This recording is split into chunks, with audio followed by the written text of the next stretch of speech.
Karnataka news beet follow ಮಾಡಿ, subscribe ಮಾಡಿ. ಉದ್ಯಮಿಗೆ ಕೈ ಮುಖಂಡರಿಂದ ಹನಿ ಟ್ರ್ಯಾಪ್ ಆರೋಪ ಕೇಳಿಬಂದಿರುವಂತದ್ದು. ಖ್ಯಾತ ಉದ್ಯಮಿಯಿಂದ ಕೋಟಿ ಲೂಟಿ ಆಗಿದೆ ಎನ್ನುವ ಗಂಭೀರ ಆರೋಪವನ್ನು ಮಾಡಲಾಗಿದೆ. ಉದ್ಯಮಿಗೆ ಕೈ ಮುಖಂಡರಿಂದ ಹನಿ ಟ್ರ್ಯಾಪ್ ಆರೋಪ ಕೇಳಿಬಂದಿದೆ. ಖ್ಯಾತ ಉದ್ಯಮಿಯಿಂದ ಕೋಟಿ ಲೂಟಿಯನ್ನ ಮಾಡಲಾಗಿದೆಯಂತೆ. ಮಂಗಳೂರಿನ ಉರ್ವಾ ಪೊಲೀಸ್ ಠಾಣೆಗೆ ದೂರು ದಾಖಲಿಸಲಾಗಿದೆ. ಉದ್ಯಮಿ ದೂರಿನ ಆಧಾರದ ಮೇಲೆ ಇಬ್ಬರನ್ನ ಕೂಡ ಬಂಧನ ಮಾಡಲಾಗಿದೆ. ನಿಜಾಂ ಇಬ್ರಾಹಿಂ ಹಾಗೂ ಜಿತೇಶ್ ಇವರಿಬ್ಬರನ್ನ ಕೂಡ ಬಂಧನ ಮಾಡಲಾಗಿದೆ. ಮಂಗಳೂರು ಯುವ ಕಾಂಗ್ರೆಸ್ ಪ್ರಧಾನ ಕಾರ್ಯದರ್ಶಿಯಾಗಿ ನಿಜಾಂ ಕಾರ್ಯವನ್ನ ನಿರ್ವಹಣೆ ಮಾಡ್ತಾ ಇದ್ದ. ಈತ ಕೋಟಿ ಲೂಟಿಯನ್ನು ಮಾಡಿದ್ದಾನೆ ಖ್ಯಾತ ಉದ್ಯಮಿಯಿಂದ ಎನ್ನುವಂತಹ ಗಂಭೀರ ಆರೋಪ ಕೇಳಿಬಂದಿರುವಂತದ್ದು. ಹೀಗಾಗಿ ಮಂಗಳೂರಿನ ಉರ್ವಾ ಪೊಲೀಸ್ ಠಾಣೆಗೆ ದೂರನ್ನ ದಾಖಲು ಮಾಡಲಾಗಿದೆ.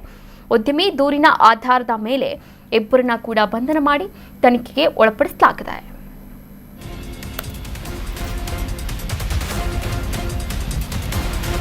ನಿಜಾಂ ಮತ್ತು ಜಿತೇಶ್ ಈ ಇಬ್ಬರು ಖತರ್ನಾಕ್ ಕದೀಮರು ಸಿಕ್ಕಿ ಬಿದ್ದಿದ್ದೇ ರೋಚಕ. ಅಶ್ಲೀಲ ವಿಡಿಯೋವನ್ನ ಬಳಸಿ ಕೋಟಿ ಹಣವನ್ನ ಲೂಟಿ ಮಾಡಿದ್ದಾರೆ. ಉದ್ಯಮಿಯಿಂದ 2,77,00,000 ರೂಪಾಯಿ ವಸೂಲಿ ಮಾಡಿದ್ದಾರೆ. ಇವರಿಗೂ ಹಣ ದೋಚಿದ ಬಳಿಕವೂ ಕದೀಮರ ಬ್ಲಾಕ್ ಮೇಲ್ ಮತ್ತೆ ಮುಂದುವರೆದಿತ್ತು. 2024ರಲ್ಲಿ ಹನಿ ಟ್ರ್ಯಾಪ್ ಕೆಡ್ಡ ತೋಡಿದಂತಹ ಜಿತೇಶ್ ಉದ್ಯಮಿಯ ಅಶ್ಲೀಲ ಫೋಟೋ ಮತ್ತು ವಿಡಿಯೋವನ್ನ ತನ್ನ ಪತ್ನಿಗೆ ತೋರಿಸ್ತೀನಿ ಅಂತ ಬೆದರಿಕೆಯನ್ನ ಹಾಕ್ತಾ ಇದ್ದ. 35 ಲಕ್ಷಕ್ಕೆ ಬೇಡಿಕೆಯನ್ನ ಕೂಡ ಇಟ್ಟಿದ್ದ. ಇನ್ನು ಮರ್ಯಾದೆಗೆ ಹೆದರಿ ಜಿತೇಶ್ಗೆ ಹಣವನ್ನ ಕೂಡ ನೀಡಿದ್ದ ಖ್ಯಾತ ಉದ್ಯಮಿಗೆ ಹನಿ ಟ್ರ್ಯಾಪ್ಗೆ ಗಾಳವನ್ನ ಹಾಕ್ತಾರೆ. ಹನಿ ಟ್ರ್ಯಾಪ್ಗೆ ಬಿದ್ದಿರುವಂಥದ್ದು.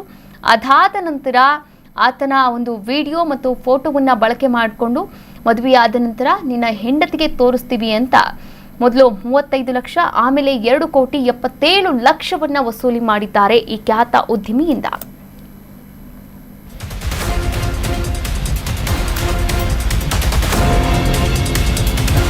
ಈ ಉದ್ಯಮಿಗೆ ಪದೇ ಹಣಕ್ಕಾಗಿ ಜಿತೇಶ್ ಡಿಮ್ಯಾಂಡ್ ಮಾಡ್ತಾ ಇದ್ದ. ಈ ಬಗ್ಗೆ ಕೈ ಮುಖಂಡ ನಿಜಾಂಗೆ ಉದ್ಯಮಿ ಮಾಹಿತಿಯನ್ನ ಕೂಡ ನೀಡಿದ್ನಂತೆ. ನಂತರ ಜಿತೇಶ್ ಜೊತೆ ಸೇರಿ ಉದ್ಯಮಿಗೆ ಬ್ಲಾಕ್ ಮೇಲ್ ಮಾಡತೊಡಗಿದ್ರು. ಇಬ್ಬರೂ ಸೇರ್ಕೊಂಡು ಖ್ಯಾತ ಉದ್ಯಮಿಗೆ ನಿಜಾಂ ಮತ್ತು ಟೀಮ್ ಬ್ಲಾಕ್ ಮೇಲ್ ಮಾಡಿದೆ. ಜಿತೇಶ್ ಆತ್ಮಹತ್ಯೆಯ ಕತೆ ಕಟ್ಟಿ ಕೋಟಿ ಹಣವನ್ನ ವಸೂಲಿ ಮಾಡಿರುವಂಥದ್ದು.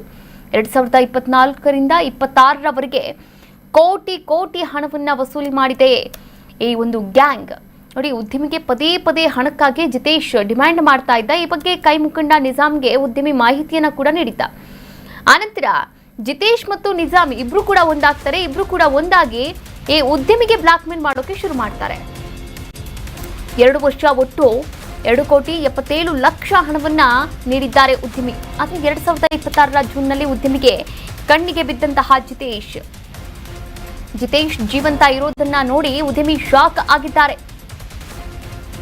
2 ವರ್ಷಗಳಾಗಟ್ಲೆ ಬ್ಲಾಕ್ ಮೇಲ್ ಮಾಡಲಾಗಿರುವಂಥದ್ದು. 2,77,00,000 ಹಣವನ್ನ ನೀಡಿದ್ದಾರಂತೆ ಉದ್ಯಮಿ. ಆದರೆ 2026ರ ಜೂನ್ನಲ್ಲಿ ಉದ್ಯಮಿಯ ಕಣ್ಣಿಗೆ ಈ ಜಿತೇಶ್ ಅನ್ನೋತ ಬಿದ್ದಿದ್ದಾನೆ. ನೋಡಿ, ಜಿತೇಶ್ ಜೀವಂತ ಇರೋದನ್ನ ನೋಡಿ ಉದ್ಯಮಿಗೆ ಆ ಶಾಕ್ ತಡ್ಕೊಳಕ್ಕಾಗಿಲ್ಲ, ಆ ಶಾಕ್ನಿಂದ ಹೊರಗೆ ಬರೋಕ್ಕಾಗಿಲ್ಲ. ಹೀಗಾಗಿ ಉರ್ವಾ ಠಾಣೆಗೆ ದೂರನ್ನ ನೀಡಿದ್ದಾರೆ ಆ ಖ್ಯಾತ ಉದ್ಯಮಿ. ಸದ್ಯ ಇಬ್ಬರನ್ನ ಕೂಡ ಬಂಧನ ಮಾಡಿ ಪೊಲೀಸರು ತನಿಖೆಯನ್ನ ಮುಂದುವರಿಸಿದ್ದಾರೆ. ಕರ್ನಾಟಕ ನ್ಯೂಸ್ ಬೀಟ್ ಫಾಲೋ ಮಾಡಿ, ಸಬ್ಸ್ಕ್ರೈಬ್ ಮಾಡಿ.